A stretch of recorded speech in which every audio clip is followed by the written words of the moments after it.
இலங்கையில, குறிப்பா யாழ்ப்பாணத்துல இன்றைய நாள்ல எரிபொருள் தட்டுப்பாடு ஏற்படும் என்ற ஒரு பதட்டம், அதன் காரணமாக எரிபொருள் நிரப்பு நிலையங்கள் முழுவதும் நீண்ட வரிசை.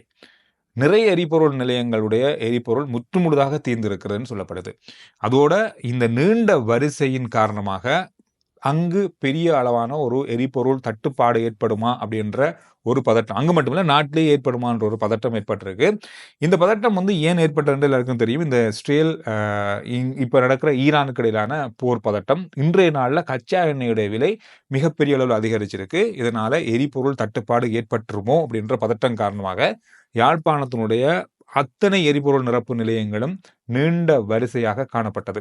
இது அங்க மட்டும்தானா இல்ல நாடு முழுவதுமா அப்படின்னு பார்த்தா, இப்போது வரைக்கும் கிடைத்த செய்தியின் அடிப்படையில அங்க மட்டும்தான் இந்த பதட்டம் ஏற்பட்டு இவ்வளவு வரிசை இருந்தா சொல்றாங்க. இதெல்லாம் ஒரு பக்கம் இருக்கும்போது ஒரு கேள்வி நமக்கு வரும். உண்மையிலேயே எரிபொருள் தட்டுப்பாடு ஏற்படுமா? அதனால தானா இந்த வரிசை வந்தது? இலங்கையில அப்படி ஏற்படுறதுக்கு வாய்ப்பு இருக்கா? அப்படின்ற ஒரு கேள்வி. அது மட்டும் இல்லாம விலை அதிகரிக்குமான்ற கேள்வி. இந்த கேள்விக்கான பதில நாங்க தேடி பார்க்கும்போது, இப்போதைக்கு இலங்கையில எந்த காரணம் கொண்டும் எரிபொருள் தட்டுப்பாடு ஏற்படுவதற்கான வாய்ப்புகள் இல்ல. ஈரான்ட்ட நாங்க நேற்று வாங்கிய எரிபொருள இன்னைக்கு விக்கல. கிட்டத்தட்ட ஒரு 2 மாசத்துக்கு முதல்ல வாங்கிய எரிபொருட்கள் தான் இப்ப விற்பனையாகும். ஓரளவுக்கு சொல்லப்போனா ஒரு 2 மாதத்துக்கு தேவையான எரிபொருள் இலங்கையில இருக்கு அப்படின்னு சொல்லப்படுது. அதனால எரிபொருள் தட்டுப்பாடு உடனடியா ஏற்படுறதுக்கு வாய்ப்பு இல்ல. அப்படி எரிபொருள் தட்டுப்பாடு ஏற்படுறதுக்கு முதல்ல ஒரு விஷயம் நடக்கும். எரிபொருளுடைய விலைகள் அதிகரிக்க வாய்ப்பு இருக்கு. காரணம்னு சொன்னா, இன்றைய நாள்ல கச்சா எண்ணெயுடைய விலை அதிகரிச்சிருக்கு. இந்த யுத்தம் தொடங்கிய முதல் நாள், அதாவது 4 நாளைக்கு முதல்ல ஒரே நாள்லயே 12% அதிகரிப்பு ஏற்பட்டிருந்தது. நம்ம போன அந்த வீடியோலயும் சொல்லியிருந்தோம். இன்றைய நாள்ல அதிகரிப்பு எப்படி இருக்குன்னு சொன்னா, அதிலிருந்து இன்னொரு மடங்கு அதிகரிச்சிருக்குன்னு சொல்லலாம். அதாவது இதுவரைக்கும் ஒரு ஒரு ஒரு பரல் கச்சா எண்ணெயுடைய விலை $3,500 டாலர், அதாவது அமெரிக்க டாலர்களாக இருந்தது. இதுதான் ஆக உச்சத்தை தொட்ட பெரிய தொகை என்று சொல்லப்படுது. ஆனா இன்றைய நாள்ல $3,450 இருக்கு உலக சந்தையில கச்சா எண்ணெயோட விலை ஒரு பீப்பாய்க்கு. இதுதான் மிகப்பெரிய ஒரு பதட்டத்தை இலங்கையில மட்டுமல்ல உலக நாடுகள்ல ஏற்படுத்தி இருக்கு. இதன் காரணமாக எரிபொருள் தட்டுப்பாடு இலங்கையில இருக்கும் அப்படின்ற ஒரு காரணத்துக்காக இந்த நீண்ட வரிசை இருந்ததாக சொல்லப்படுது. சரி, இது இப்படி இருக்கும்போது உலகத்துக்கு ஈரான் மட்டும்தான் எரிபொருளை வழங்குறாங்கன்னு பார்த்தா இல்ல. பல மத்திய கிழக்கு நாடுகள்ட்ட இருந்து பல நாடுகள் எரிபொருளை வாங்குறாங்க. ஈரானுடைய சிறப்பு என்னன்னு சொன்னா, மற்ற நாடுகளை விட குறைவான விலைகள்ல கடன் அடிப்படையிலேயும் பல நாடுகளுக்கு ஈரான் கச்சா எண்ணெய்களை வழங்குறாங்க. அந்த அடிப்படையில பல ஆசிய நாடுகள் அவங்கள்ட்ட இருந்து நாம உட்பட வாங்குறோம். எல்லாமே அங்கிருந்து தான் வாங்குறோம் இல்ல, அங்கிருந்தும் வாங்குறோம். ஆனா இங்க எரிபொருளோ அல்ல கச்சா எண்ணெய் தட்டுப்பாடு அல்லது ஏற்றுமதி நிறுத்தப்பட்டால், அது நிறுத்தப்பட்டும் கூட நாம ஒரு 2 மாசத்துக்கு எரிபொருளை பாவிக்கக்கூடிய வாய்ப்பு இருக்கும். அதுல எந்த மாற்றமும் இருக்காது. பல விஷயங்கள் அதுக்குள்ள இருக்கு.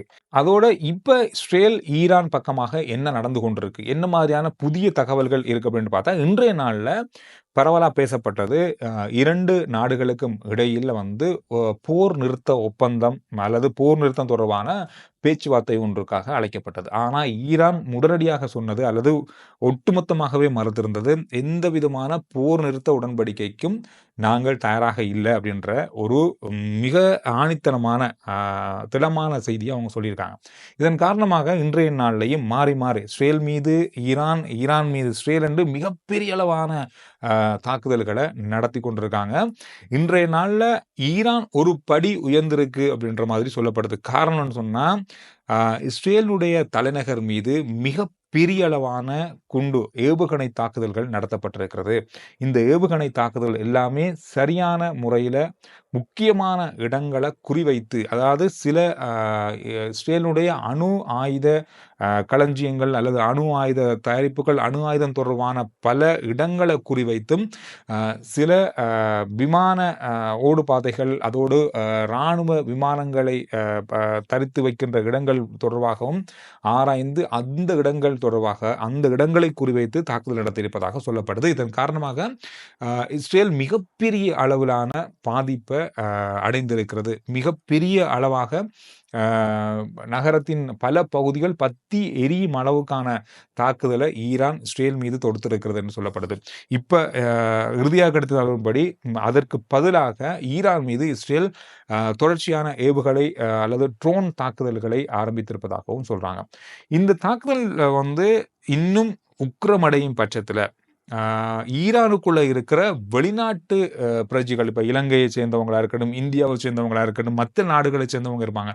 இவங்களை வெளியே அனுப்புறதுக்கு அல்லது இந்த நாட்டிலிருந்து அவங்கள வந்து தங்களுடைய சொந்த நாடுகளுக்கு பத்திரமாக அனுப்புறதுக்கான வாய்ப்புகளை உருவாக்கும் வருகின்ற நாட்கள்னு சொல்லப்படுது. காரணம் என்னன்னு சொன்னா, தொடர்ச்சியா இந்த போர் தொடரும் பட்சத்துல இப்பொழுது விமான சேவைகள் நிறுத்தப்பட்டிருக்கிறது.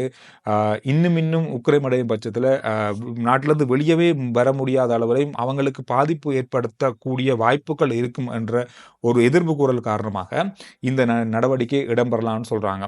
இதைத்தான் வந்து இஸ்ரேல் அடுத்த கட்ட நடவடிக்கையாக தாக்குதல்களை நடத்தி இந்த வெளிநாட்டில் இருக்கிறவங்களை, அதாவது வெளிநாட்டவங்களை வந்து நாட்டிலிருந்து வெளியேற்றுவதற்கான வாய்ப்பை ஈரானுக்கு ஏற்படுத்திவிட்டு அதுக்கு பிறகு இன்னும் பல தாக்குதல் திட்டங்களை இஸ்ரேல் எடுத்துக்கொண்டிருக்கிறது ஈரான் மீது நடத்துவதற்கு அப்படின்ற மாதிரி இப்போ சொல்றாங்க. அமெரிக்கா மீது கூட தாக்குதல் நடத்துவோம், எங்கள் மீது தாக்குதல் நடத்தினா அமெரிக்காவுக்கே நாங்கள் தாக்குதல் நடத்துவோம் அப்படின்ற மாதிரி கூட ஈரான் எச்சரிக்கை விடுத்த விஷயங்களையும் கடந்த 24 மணி நேரத்துக்குள்ள பார்க்கக்கூடியதாக இருக்குது. இதன் காரணமாக அமெரிக்கா கொஞ்சம் குழம்பி இருக்கு, பார்க்கலாம் என்னதான் நடக்குது அப்படின்ற மாதிரி. இந்த மாதிரி பல விஷயங்கள் இருக்கு. அமெரிக்காவுடைய போர் கப்பல்கள் எல்லைகளில் நிறுத்தப்படுது. பிரிட்டன் போர்க்கப்பல்கள் எல்லைகளில் நிறுத்தப்படுகின்ற சந்தர்ப்பங்கள் உருவாகி இருக்கு. இப்போ இறுதியாக கிடைத்த தகவல் அடிப்படையில் இந்த போர் வந்து உச்சமடையும் பட்சத்தில் அணு ஆயுத போராக இது மாற வாய்ப்புகள் இருக்கு அப்படின்ற மாதிரி சொல்றாங்க. இது என்ன எப்படி போய் முடிய போகுது அப்படின்றதான் இது ஒரு பெரிய ஒரு கேள்வியாக இருக்க போகுது. அணு ஆயுத ஒப்பந்தத்தில் ஈரான் கைச்சாத்திடும் வரைக்கும் இந்த போர் நடக்கும் அப்படின்ற மாதிரி அமெரிக்காவுடைய நிலைப்பாடு இருப்பதாக சொல்லப்படுது. ஆனால் அந்த உடன்படிக்கைக்கு ஈரான் வருவதற்கான வாய்ப்புகள் இல்லை என்று ஈரான் பக்கமாக சொல்லப்படுது. இப்படி இருக்கும்போது இது எங்கேயாவது போய் ஒரு இறுதி கட்டத்தை அல்லது ஏறாத கட்டத்தை அடையும் பட்சத்தில் ஈரான் அணு ஆயுதத்தை பயன்படுத்தலாம் என்ற ஒரு பயம் இப்போ நிறைய நாடுகளுக்கு வந்திருக்கு. இதன் காரணமாக பல நாடுகள் இதை உன்னிப்பாக கவனிக்க ஆரம்பிச்சிருக்காங்க.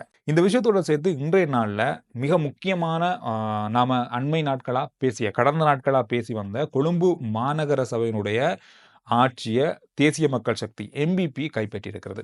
இது வந்து ஏற்கனவே சொல்லப்பட்டதான், அவங்களுக்கு தான் அதிக இடங்கள் கிடைத்தாலும் பெரும்பான்மை, அதாவது அந்த ஆட்சி அமைக்கக்கூடிய இடங்கள் கிடைக்கல. சுயேட்சை குழுக்களோட பேசியிருந்தாங்க. ஆனால் எதிர்க்கட்சிகள் எல்லாமே சேர்ந்து தாங்கள் தான் ஆட்சி அமைக்கப்படணும்னு சொல்லியிருந்தாங்க. ஆனால் நேற்று இரவு அவசரமாக ஜனாதிபதி தலைமையில் ஒரு கூட்டம் நடைபெற்றதாக சொல்லப்படுது.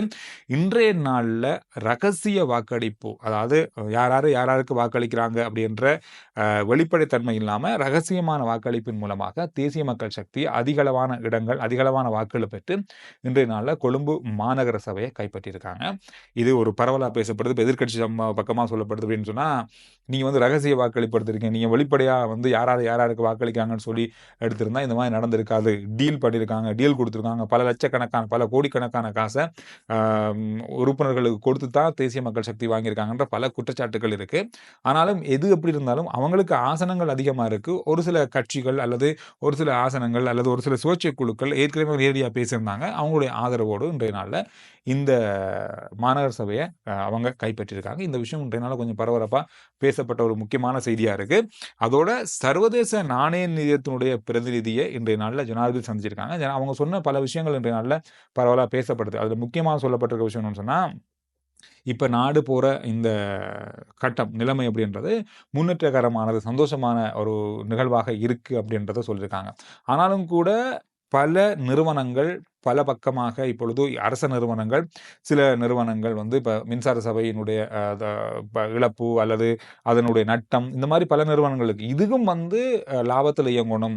அதோடு அமெரிக்கா விதித்திருக்கிற இந்த வர்த்தக டாக்ஸ், அதாவது இந்த வரி வந்து பெரிய அளவாக ஏற்றுமதியில் இருக்க போகுது. எனவே இதெல்லாம் வந்து ஈடு செய்கிற அளவில் உள்நாட்டில் வந்து வருமானத்தை அதிகரிக்கணும் அப்படின்ற ஒரு நிபந்தனை இப்போ வைக்கப்பட்டிருக்கு.